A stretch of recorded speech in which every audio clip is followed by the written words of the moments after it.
One of the things that mindfulness teaches you is a really much greater sense of self-awareness.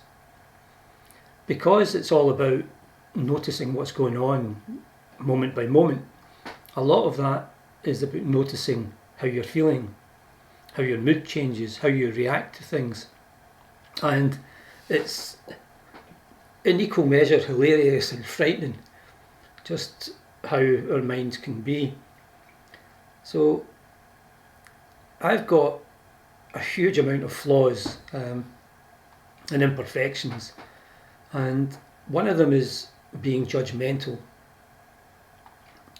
I guess, and I hope everybody else is as well, and it's not just me.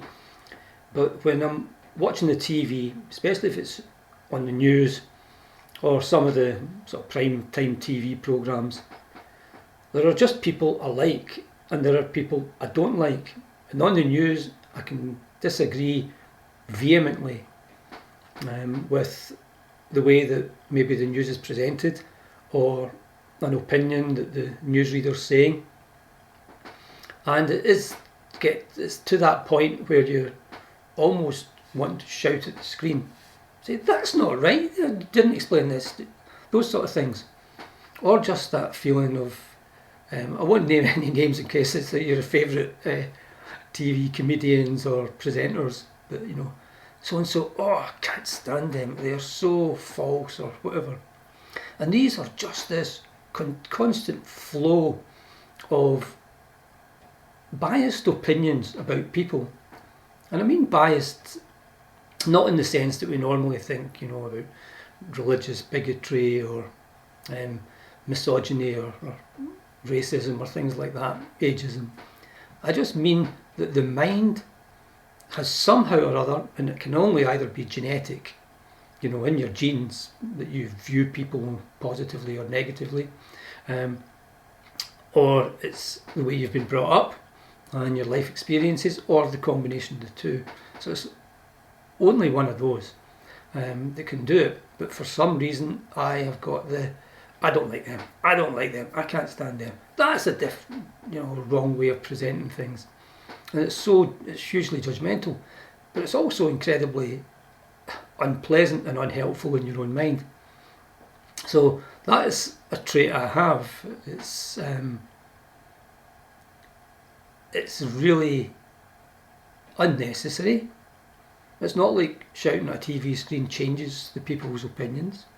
It's not like not liking someone on a screen is going to make them decide that they'll do things differently.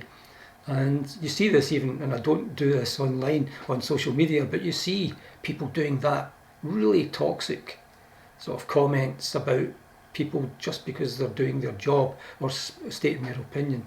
So anyway, that's one thing that I have a real view now, that I can be self-critical of that. But now I'll learn how to deal with it. Certainly not perfectly, but I'm better at it than I used to be. Another one is I'm an early riser, or a fairly early riser. I'm getting up a wee bit later now through COVID years, and that's probably because I'm sitting down more during the day than I usually am. So anyway, I get up early, but that means I go to bed early, so 10, 10:30. And by 10 o'clock, it used to be that I was Mr. Grumpy. It just turned into Mr. Grumpy. So I'd be getting on fine, relatively patient, cheerful, doing my own stuff or doing stuff with the family. Then comes 10 o'clock and it's tired. Then when someone asks you to do something, you say, oh, for goodness sake. Everything seems to be so much of a pain, or you get disgruntled about even being asked to do something at that time. So that's a classic me, is at that time I get that way and I lose my patience because I'm tired, and I don't want to do anything because I'm tired, and I really don't really want to have a conversation because I'm tired. And that's, I guess, normal and understandable. I do try and use my mindfulness to minimise that. I guess the other thing is being sensitive to criticism. There are people who are said to be thick-skinned. You're never really sure about what goes on in other people's minds. You tend to sort of take your view and transpose it onto them. So I don't know if it's just because I'm sensitive to criticism that I think that everybody else is sensitive to criticism as well, which means all the politicians and all the other people who get regularly criticised aren't really thick-skinned at all. They just hide it better than most. So those are a few of my negative self-critical views, but I'm always consoled is maybe the right word, by interviews of some of the people I really, really admire. And Paul McCartney's one.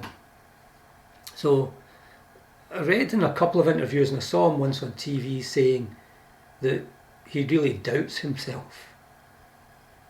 And you think, this is a guy who was part of a band that changed the entire culture of the world, and wrote, and again this is personal opinion of course, wrote in my opinion some of the most beautiful songs and some of them the best rock songs of my lifetime and probably of the 20th century.